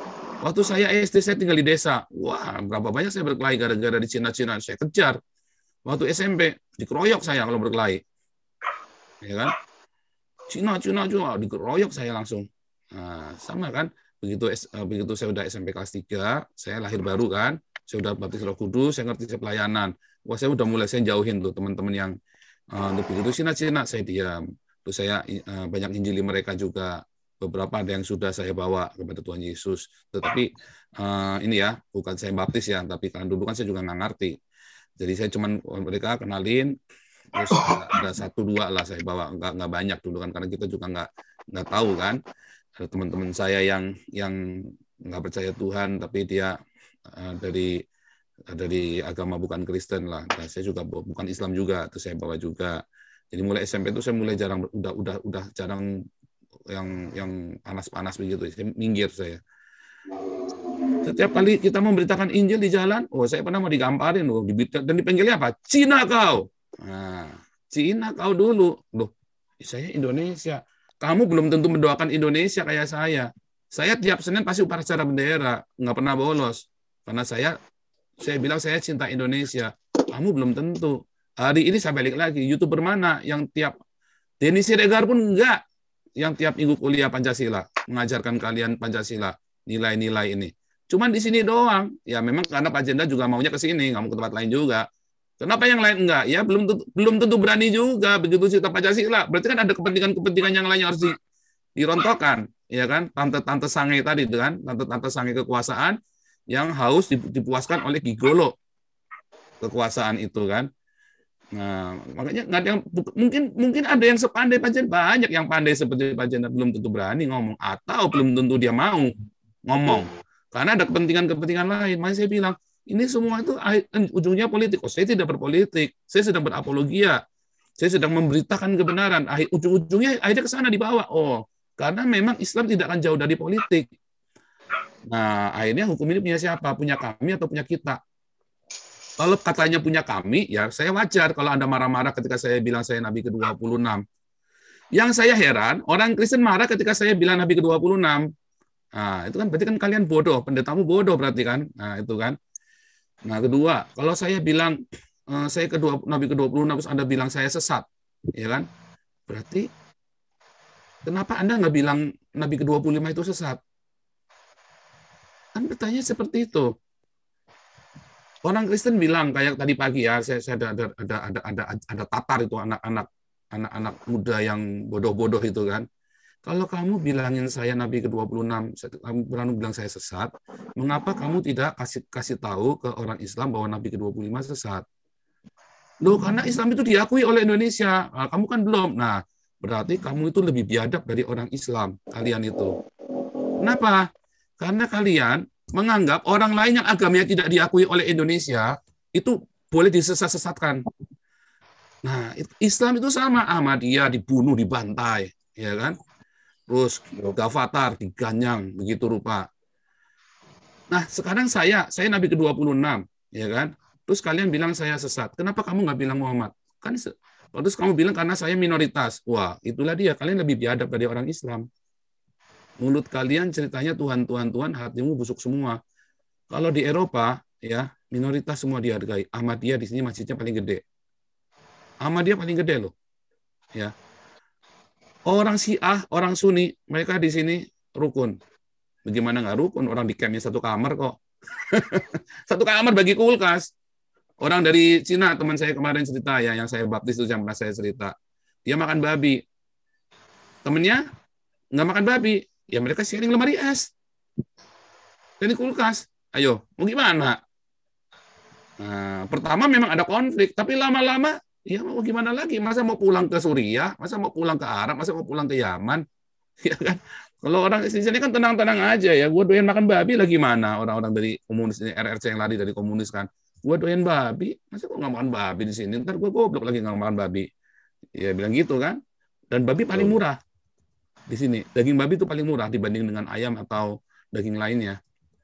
Apalagi ikan ya. Ikan itu memang mahal di sini ya. Jadi ada konflik-konflik di Eropa ini yang akhirnya bisa diredam, dipaksa untuk bertoleransi. Itu coba Anda bayangin, di Indonesia bisa nggak? Coba orang Islam sharing kulkas dengan orang Cina yang makan babi. Aku yakin kotak kuping saya nggak akan ada. Cuman di Eropa doang tuh yang bisa tuh. Orang Islam sama orang Cina komunis, nggak komunis lagi, di komunis soalnya kan. Sekarang di Kristen, soalnya udah saya baptis kan. Hanya di Eropa orang Cina Kristen sama orang Arab Islam bisa sharing lemari es, ya. Yang satu makan babi, satu kagak. Mereka rukun, mereka bisa saling tolong-menolongan. Kalau lagi belanjanya banyak, mereka saling bantu. Nanti janjian, kamu di mana ini? Aku tolong belikan ini ya. Oke. Nggak telepon ya, nggak bisa. Mereka WhatsApp-an biasanya. Yang satu WhatsApp ke bahasa Arab, di Google Translate ke bahasa Cina. Yang satu ngomong pakai bahasa Cina, kadang-kadang saya lucu juga ya. Itu Pancasila loh. Itu Pancasila kan. Saya kan kadang-kadang ngeliat itu, gila, saya belajar Pancasila, saya baru lihat Pancasila di Eropa loh. Saya lihat di Indonesia nggak ada Pancasila loh. Adanya Pancagila. Nggak ada Pancasila. Adanya itu tadi yang Pak Jenderal dulu bilang ya, Pancasial. Nggak ada. Nggak bisa. Itu yang terjadi kan. Ya Waloni itu bisa begitu rupa. Dia hujat-hujat. Mualaf Center, Hani Christian, Stephen Indra. Dia bisa ngaku-ngaku orang Katolik. Oh itu penghinaan loh. Itu penistaan agama loh. Ngaku Romo, Pater, segala macam. Ya kan. Irena Handono ngaku bekas biarawati segala macam. Itu kan penistaan. Orangnya masih berkeliaran.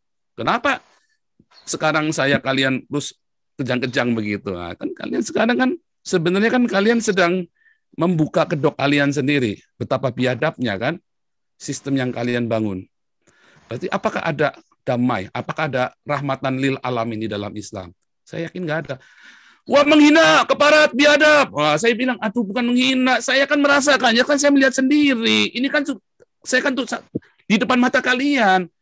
Irena Handono, Moko Ginta sudah mati ya, tetap aja bebas. Irena Handono, Stephen Indra, Hani Christian, Hidayah Mualaf Center, Agustan, semua penista-penista agama Kristen semua. Donitan. Siapa lagi? Donitan. Ya, Donitan. Semua bebas-bebas aja. Siapa lagi itu? Hidayah Mualaf Center, adalah satu lagi. AWF, termasuk kan? Terus apa lagi itu yang bilang yang Yesus sama keledai itu? Siapa bilang? Yang Yesus bilang yang sama keledai itu. Kan mencuri keledai, terus apa lagi? Nah itu YouTuber semua berkeliaran. Si Nandar bilang Yesus kawin. Loh itu menista agama Islam dan menista agama Kristen. Kenapa? Islam juga bilang Yesus nggak kawin. Di agama Kristen juga nggak ada Yesus kawin. Itu penistaan. Kenapa bisa tenang-tenang aja? Ya kan? Aman. Makanya aman karena apa? Karena ada kata kami dan kita itu. Di Eropa tidak ada kata kami, tidak ada kata kami dan kita. We itu artinya ya kita semua. Kalau saya orang pertama tunggal ya we. Kalau kita kamu dan aku ya kita we. Kalau di dalam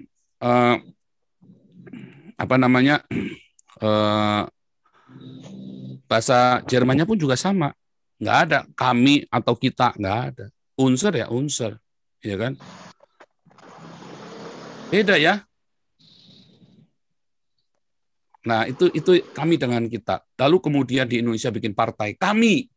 Nah, makanya Jokowi bikin kita. Tapi kan kami lebih laku. Kenapa kami lebih laku? Karena memang ada politik antara kami dengan kita. Kalian membedakan antara kami dengan kita. Nah, yang saya lakukan adalah sebuah tindakan kenabian untuk kalian semua, betapa munafiknya bangsa Indonesia. Pelecehan, ya enggak, saya kan cuma tunjukkan doang. Makanya saya kemari. Jangan tinggal di Indonesia. Memang saya nggak akan pulang ke Indonesia. Nggak akan pulang. Saya masih punya banyak keluarga di Indonesia. Dan saya nggak akan pulang ke Indonesia. Ya, bahkan ada kerabat saya meninggal dunia pun, saya nggak pulang loh. Kenapa? Karena saya sudah tempuh jalan yang harus saya jalanin. Itu udah jalan saya. Dan saya melakukan ini semuanya untuk membongkar semua. Semua yang saya rasakan, yang saya temui, yang kehidupan saya sehari-hari di Indonesia. Dan itu hak saya. Karena itu masa lalu saya. Itu hak saya untuk cerita. Dan ini YouTube-nya saya. Ini Zoom saya yang bayar Zoom. Ya kan? Masa saya nggak boleh? Orang pemerintah di sini aja boleh kok. Kenapa saya nggak boleh? Nah, jangan dong. Ya. Anda juga nggak melarang-larang saya juga. Oh, saya bukan nantang Kapolri. Kita nggak boleh. Orang Kristen tidak boleh menantang pemerintah loh. Tidak ada. Makanya saya menentang partai politik dengan atribut Kristen. Di dalam kekristenan kita tidak boleh melawan, memberontak kepada pemerintah. Kita boleh melakukan kritik, tapi nggak boleh nantang pemerintah, nggak boleh. Ya, kalau saya nantang orang Islam kan boleh-boleh saja, tangkap saya kalau bisa. Karena itu dari 5 tahun yang lalu katanya mau laporin polisi. Balik lagi, Haikal Hasan kan juga bilang kalau sudah nyampe rumah saya. Ya, memang saya juga tahu udah nyampe rumah saya. Wah, kita semua sempat kaget, udah nyampe rumah. Wah, untung kita udah nyampe sini. Ya kan? Wah, kalau enggak gimana tuh, udah mati lah. Ya kan? Mati. Teman, bukan masalah takut matinya. Terus kalau gitu kenapa kamu bilangnya di Eropa nggak di Indonesia? Ya kan kamu ke Jerman, kamu kenapa bilangnya di Jerman nggak di Indonesia? Saya goblok lah. Orang kan pakai otak. Kita ada di Indonesia. Saya baru ngomong lagi live, belum lagi saya matiin laptopnya lagi live, diciduk. Ya kan kejadian FPI yang ciduk-cidukin orang-orang yang katanya menista Islam. Kan udah kejadian lagi di game online, mereka lagi internetan, lagi Facebookan gitu, tiba-tiba dijemput sama orang FPI. Nah kalau saya ke sini, ya kan, saya nge-YouTube, saya dari bulan Maret, ya, itu saya jadi YouTube gara-gara Ali Makrus, ya, saya baptis Ali Makrus, sama saya kembalikan Yudi Mulyana, jadi Kristen lagi, ya kan. Bisa nggak tangkap saya? Nggak bisa lah. Saya baptis beberapa orang dari Facebook. Wah, mereka ngamuk-ngamuk, ya kan. Wah, ini kurang ajar segala macam, saya ditarget. Bisa nggak mereka tangkap saya? Nggak bisa lah. Karena saya di sini itu namanya pintar, berhikmat, bukan pengecut. Salah kamu. Saya bayangkan kalau saya ada di Indonesia, saya bisa nggak teriak, menyuarakan suara yang saya yakin sekali banyak rakyat double minoritas kayak saya ini, kita yang sama.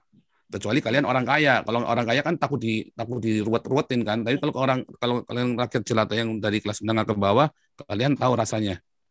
Kalau kalian orang kaya, kalian nggak tahu rasanya. Karena kamu bisa beli apa saja. Bisa beli hukum, bisa beli semua. Apalagi zaman itu korup sekali ya. Bersyukur zamannya Jokowi sekarang jauh lebih baik ya. Walaupun tetap ada namanya oknum, itu selalu ada di mana-mana, seluruh dunia itu selalu ada namanya oknum. Tetapi di zaman saya waktu di Indonesia dulu, ngeri sekali. Ya, semua itu bisa dibeli. Apa? Semua bisa dibeli. Ngeri, saudara. Orang bisa masuk penjara tanpa alasan yang jelas, nanti urusannya, buktinya dicari nanti. Wah, ngeri sekali. Bodoh lah saya, alasannya diamankan. Makanya saya bilang saya nggak perlu diamankan, saya sudah aman di sini. Ya kan, mau diamankan gimana lagi? Saya sudah aman. Orang Eropa bingung.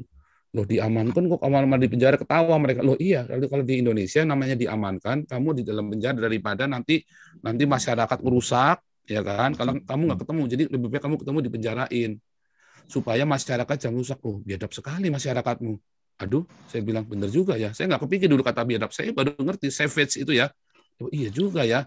Orang kalau nggak ketemu, kalau saya Fudin dulu nggak ketemu, maka orang-orang itu bisa ngerusak. Kalau Ahok dulu itu nggak dimasukkan penjara, diamankan, itu Jakarta bisa hancur itu.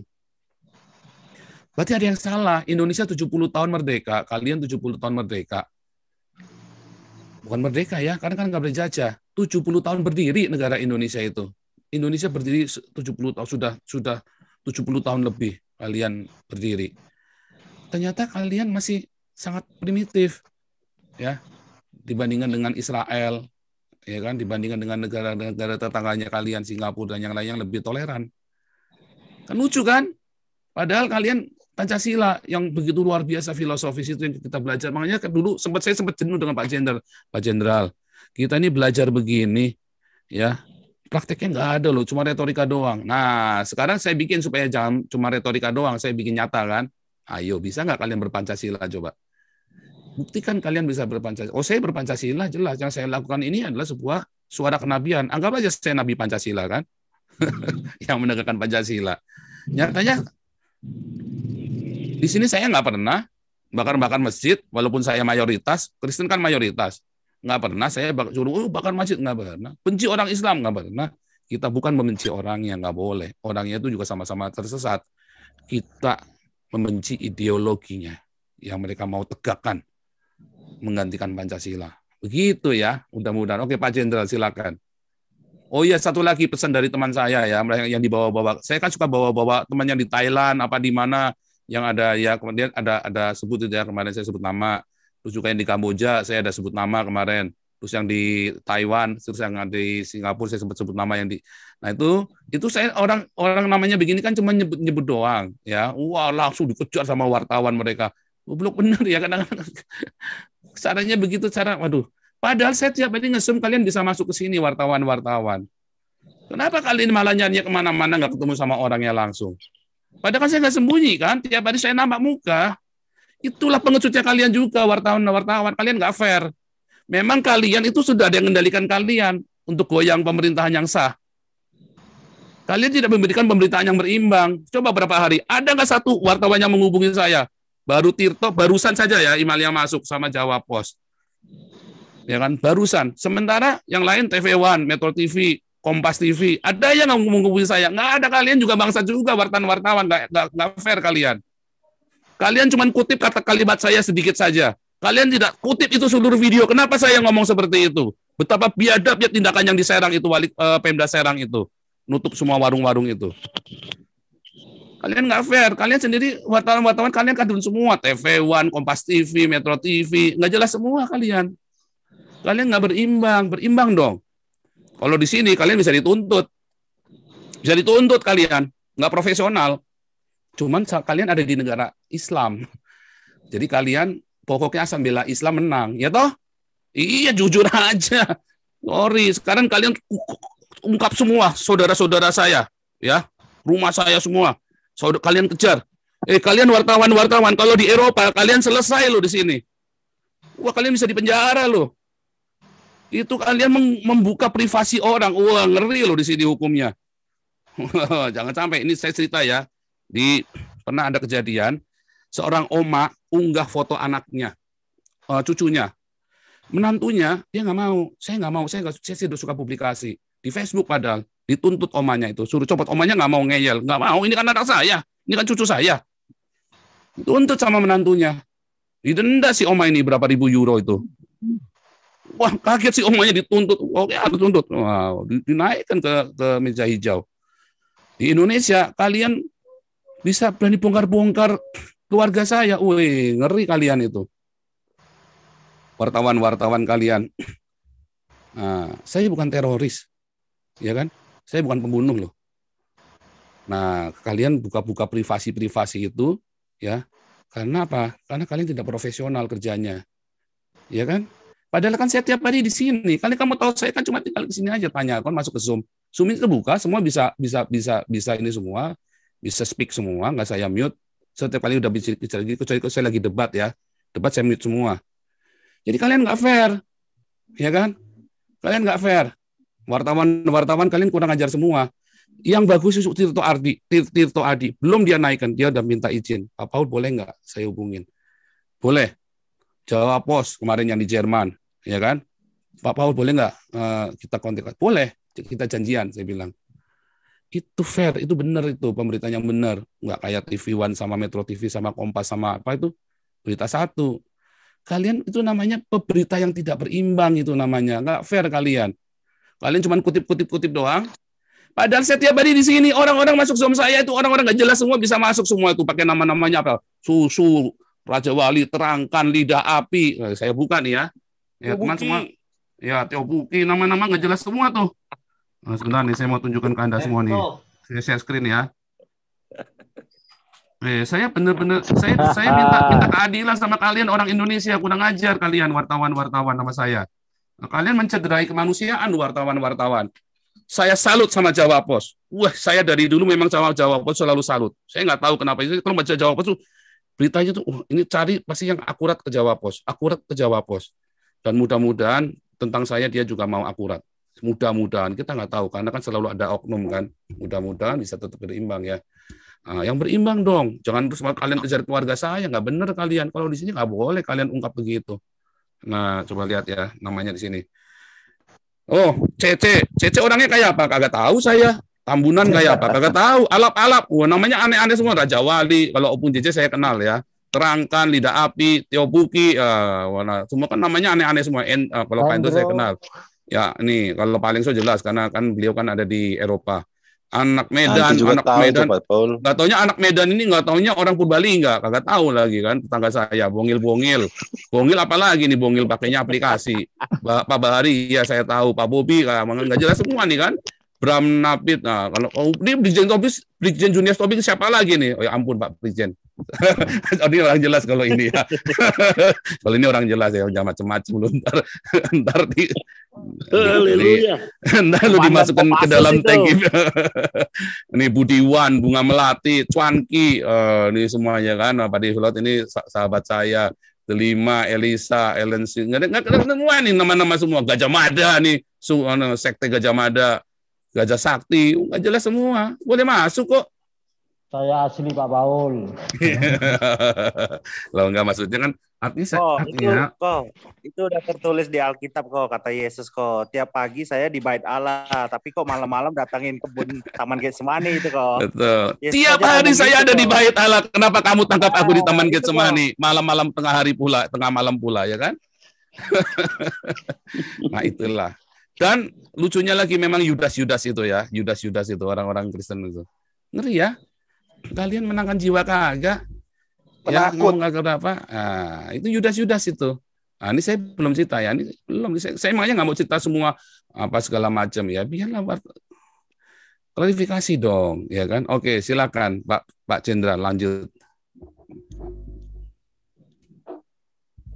Wah, ini Pak Jenderal lagi ini nih, lagi kehausan. Ya. Terangkan. Sebentar. Ya, ini harusnya nanti dulu. Tapi mau menanggapi saya atau yang ini? Kalau menanggapi saya nggak apa-apa. Menanggapin Bapak. Oh iya boleh. Nah, ini sambil nunggu Pak Jenderal ya. Iya. Ya, silakan. Jadi tadi saya kan di tempatnya Pak Fafel juga itu mengenai Bapak. Jadi saya bilang, kalau Pak Paul sekiranya saya bilang datang, saya akan sambut dia di Soekarno-Hatta, ini sekiranya seperti menyambut Habib Rizik. Saya ajak anggota-anggota dari yang tadi ditulis itu untuk menyambut, bikin huru hara, jusah suku kuprak. Oh lala bebe. Tolong bariskan teman-teman dari Alexis ya. Untuk menyambut saya. Saya bilang, kalau masalah saya sampai bahas ayat Undang-Undang Pasal 156A KUHP tentang penistaan. Katanya kan jikalau ada seseorang yang melakukan perbuatan yang bersifat permusuhan, penyalahgunaan atau penodaan, terus maksudnya supaya seseorang tidak menganut agama.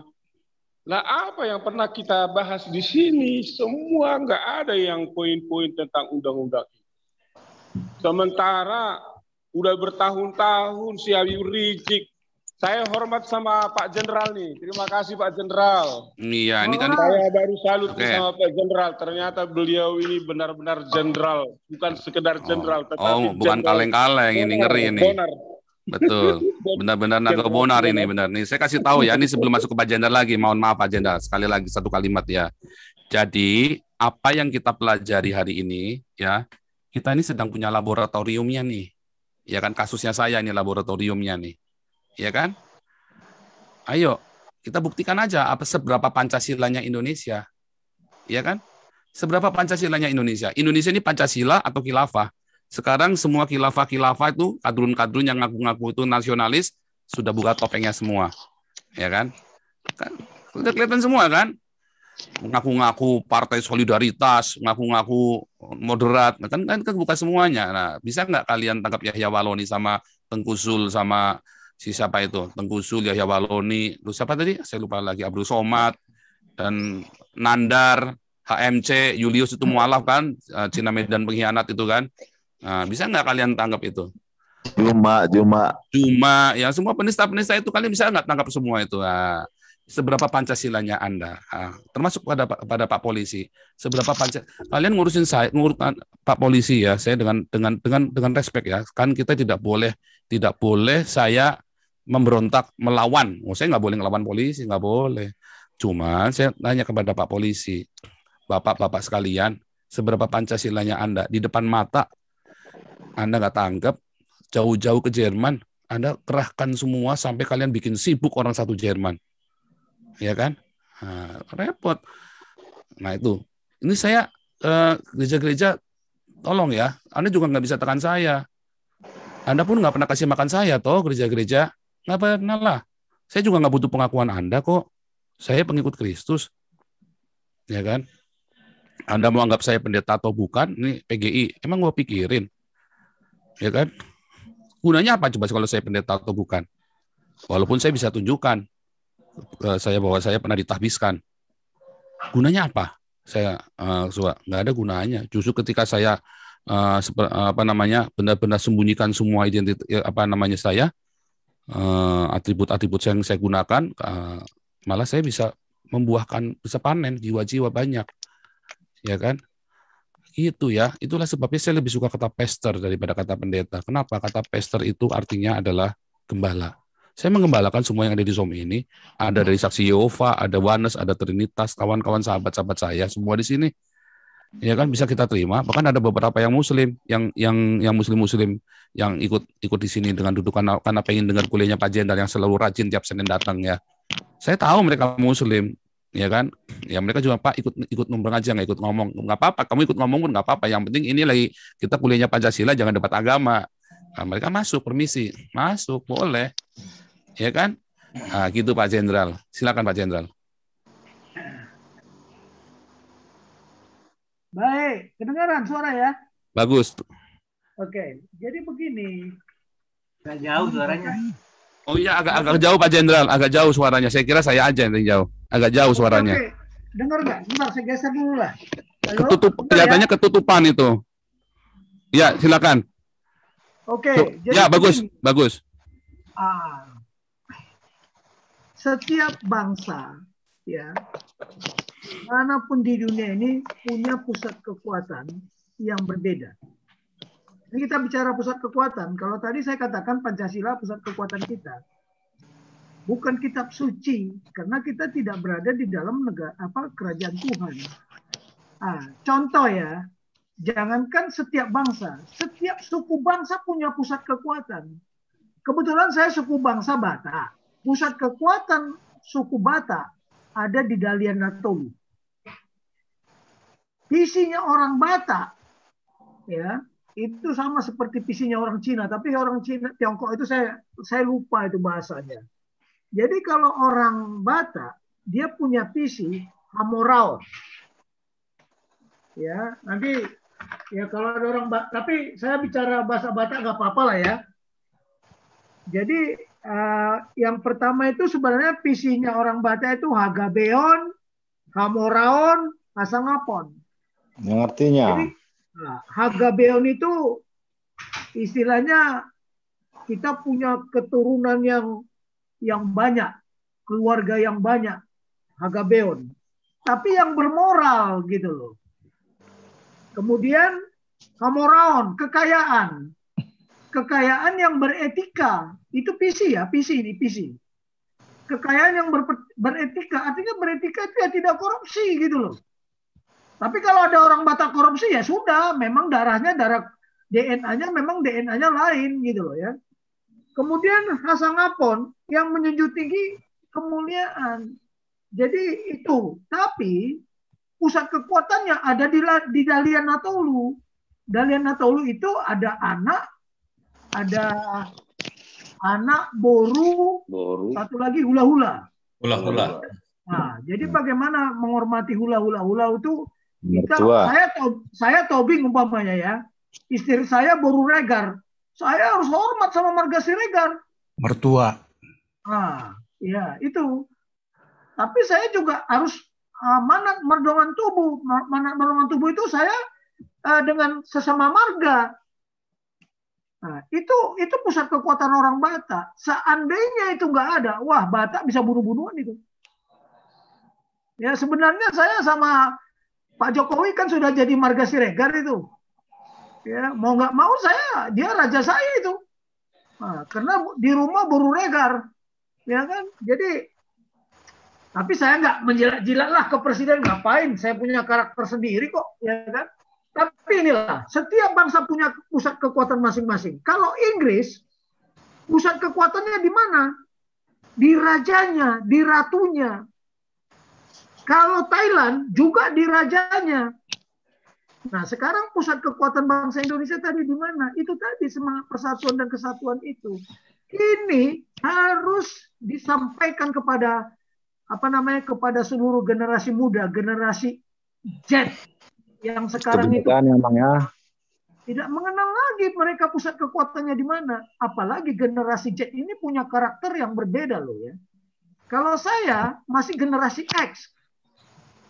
Sekarang ada generasi E. Generasi E ini kalau di TNI sekarang mereka rata-rata sudah komandan batalion, komandan kodim. Ya, sudah sampai komandan korem. Ya, generasi X-nya masih beberapa sisa di tingkat jenderal. Itu karakternya aja beda-beda. Kalau mereka tidak disatukan di dalam satu doktrin, di dalam satu visi TNI, bagaimana membangun pusat kekuatan TNI? Pusat kekuatan TNI beda. Nah, tadi kita bicara partai. Pusat kekuatan partai aja, Partai Nasdem beda, Partai Demokrat beda pusat kekuatannya, Partai PDIP beda, PKS beda. Nah, beginilah. Tapi bagaimana kita bisa menggiring mereka? Ya, bahwa ya cobalah nanti kita putar terus paradigma nasional itu. Bahkan saya mau masuk ke detailnya. Sekarang kita kan belum menguji. Itu kemarin saya mendengar Rocky Gerung sama Akbar Faisal. Mereka bilang rakyat perlu menguji isi otaknya presiden tahun 2024. Pertanyaannya, bagaimana mengujinya? Apa yang akan diuji? Nah, sementara ini kan kita ini sudah kebablasan semua sejak reformasi. Pusat kekuatan Amerika ada di demokrasi. Dibawalah sekarang ke Indonesia. Akhirnya siapa? Yang mayoritas lah yang punya kekuatan. Yang mayoritas lah punya kekuasaan. Karena kemarin kita kan bicara politik, bicara kekuasaan. Bicara proses pengambilan keputusan. Bicara bagaimana mendistribusikan kekuasaan. Bagaimana juga mengambil policy. Itulah politik. Nah sekarang, proses pengambilan keputusan untuk mengadili Pak Paul. Ya, kekuasaannya Indonesia sampai di mana? Apakah punya kekuasaan sampai ke Jerman? Nah, sekarang warga negara Jerman itu kan di Jerman itu juga ada konstitusi.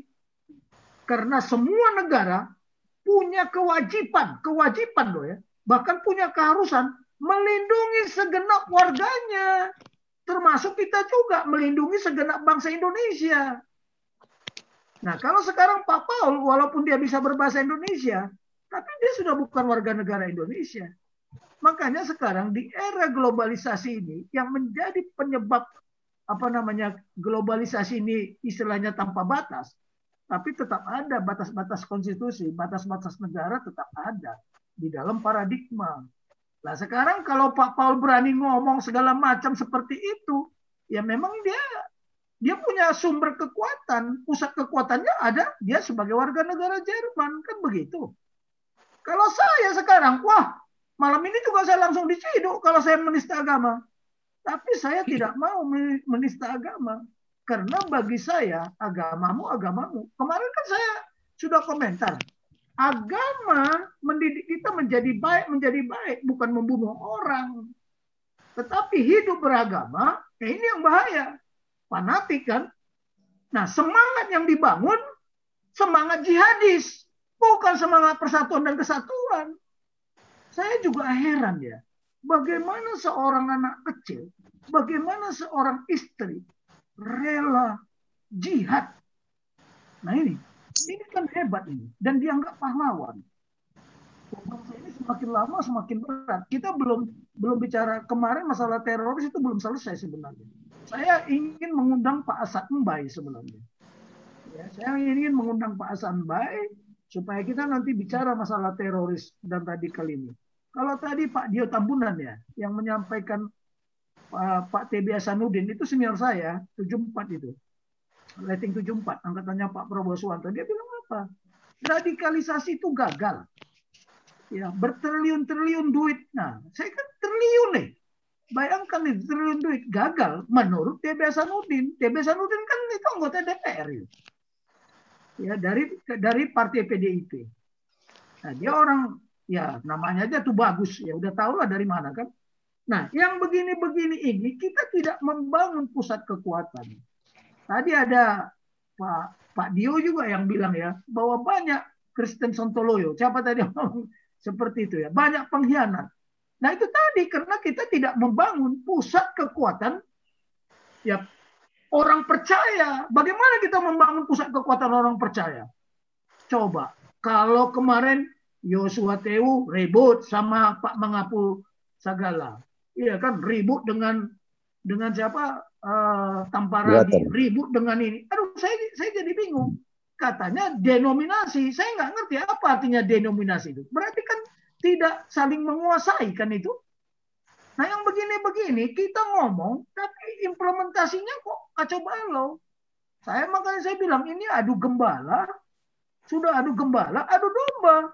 Saya ngomong sama Pak Putih, you kan penggembala juga, nanti Anda lama-lama saya domba, menggembala Anda nanti saya bilang. Oh jangan gitulah Pak Tobing, saya kan ikut Pak Tobing juga, kan guru katanya. Oke lah. Jadi begini, yang kita tidak menyadari, kita sendiri tidak sadar gitu. Makanya yang dilakukan bela negara itu apa? Nah, mau kita kan katanya sekarang ada bela negara. Semua wajib bela negara menurut undang-undang. Tapi yang mau kita bela yang mana? Negara yang mana? Negara Kesatuan Republik Indonesia, negara Khilafah Republik Indonesia, negara Komunis Republik Indonesia, negara kapitalis, negara yang mana? Yang begini-gini ini tidak dikembangkan. Saya mengajar pembukaan Undang-Undang Dasar 45, saya buka yang asli, ribut semua kelas. Wah, abang ini nggak ngarang-ngarang. Oh, nggak ngarang. Ini kan depresinya ada di sini. Ya tanya aja sama almarhum Bung Karno. Benar nggak yang saya sampaikan? Atau tanya itu para founding fathers, kalau masih ada yang hidup. Sayangnya nggak ada yang hidup. Siapa lagi yang mau membuktikan itu? Ya, literasi yang tertulis. Dan literasi tertulis disimpan di arsip negara, kan? Nah, yang begini-begini, hati-hati. Kan saya sudah katakan kemarin, kita setelah reformasi terjadi benturan paradigma. Paradigma lama, ya paradigma lama itu paradigma Orde Lama berbenturan dengan paradigma Orde Baru.